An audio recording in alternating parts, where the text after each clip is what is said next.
You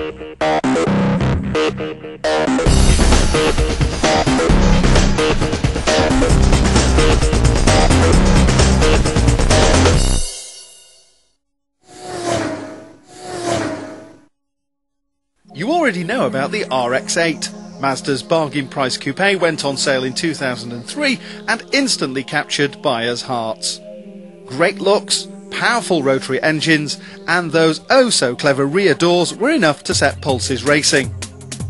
The trouble with coupes though, even those as dramatic as the RX8, is that they reach their sell-by date very quickly. Today's favourite rapidly becomes yesterday's car. Coupe buyers are fickle and move on to the next great thing without a second thought. So Mazda has built the PZ, a limited edition RX8 that has been developed by none other than ProDrive. But first let's look at the regular RX8's attributes. One big reason for its success has been the unbeatable combination of style with practicality. The driver sits low down, just as you should in a sports car, and from the front seat this really feels like a two-seater. And as long as you're not too tall and can cope with a steering wheel that adjusts for rake but not reach, you're likely to find the driving position spot on. There's even plenty of room between the pedals for big feet.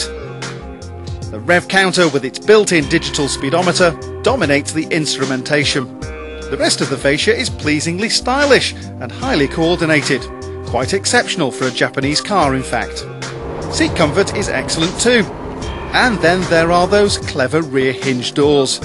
It might at first seem to be a scramble to get in, but once you've mastered the simple technique, it's really pretty easy. And look, there really is as much space as many hatchbacks. Something has to suffer, of course, and luggage space isn't the best. But let's not lose sight of the fact that this is a coupe, and a particularly sporting one at that. The PZ takes the RX8 and lowers its suspension by 15mm all round. Special Bilstein dampers and eye-back springs are aimed at giving tauter body control. OZ Racing supplies some particularly tasty 18-inch rims, and there's a ProDrive developed rear spoiler, black mesh grills, low drag wing mirrors and a new exhaust tailbox. Does it all add up? On the road, the PZ suspension is noticeably tauter, with better body control in the corners and slightly improved steering response. All to the good, and the ride hardly suffers except when the road surface has really deteriorated.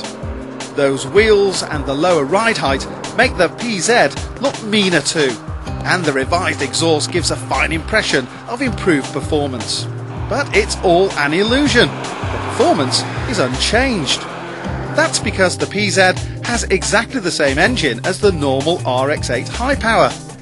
The 231 brake horsepower rotary unit certainly has its strengths, not least the ability to rev with turbine smoothness to an astonishing 9,500 revs per minute. But what it's always needed is improved low-down torque to make the performance more accessible. It doesn't get it in the PZ, while RX8 owners also comment on its twin thirst for petrol and oil. So is the RX8 PZ worth almost £4,000 extra over the regular RX8? Buy it for the looks and you'll be happy. But the handling improvements seem marginal and the unchanged performance a disappointment. We'd buy the regular car or switch to the Nissan 350Z if we wanted a real performance coupe.